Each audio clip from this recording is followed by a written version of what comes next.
महात्मा बुद्ध प्रवचन सभा में आकर मौन बैठ गए। शिष्य समुदाय उनके इस मौन के कारण चिंतित हुए कि कहीं वे अस्वस्थ तो नहीं हैं।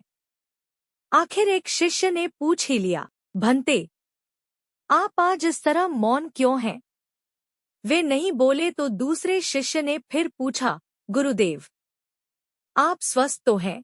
बुद्ध फिर भी मौन ही बैठे रहे। इतने में बाहर से एक व्यक्ति ने जोर से पूछा, आज आपने मुझे धर्मसभा में आने की अनुमति क्यों नहीं दी?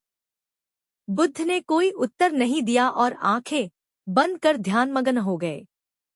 वह बाहर खड़ा व्यक्ति और जोर से बोला, मुझे धर्मसभा में क्यों नहीं आने दिया जा रहा है? धर्मसभा में बैठे बुद्ध के शिष्यों में से एक ने उसका समर्थन करते हुए कहा, भंते, उसे धर्मसभा में आने की अनुमति प्रदान कीजिए।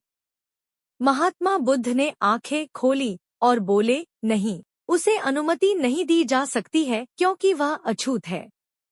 अछूत? मगर क्यों? सारे शिष्य सुनकर आश्चर्य में पड़ गए कि भंते यह छुआछूत कब से मानने लग गए।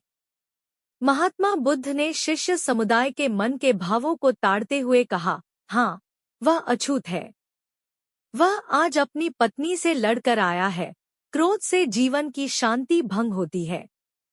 क्रोधी व्यक्ति मानसिक हिंसा करता है। इस क्रोध के कारण ही शारीरिक हिंसा होती है।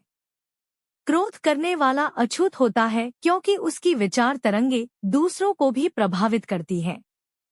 उसे आज धर्मसभा से बाहर ही रहना चाहिए। उसे वहां खड़े रहकर पश्चाताप की अग्नि में तपकर शुद्ध होना चाहिए। शिष्यगण समझ गए कि अस्पृश्यता क्या है और अछूत कौन है। उस व्यक्ति को भी बहुत पश्चाताप हुआ। उसने कभी भी क्रोध न करने का प्रण लिया। बुद्ध ने उसे धर्मसभा में आने की अनुमति प्रदान की।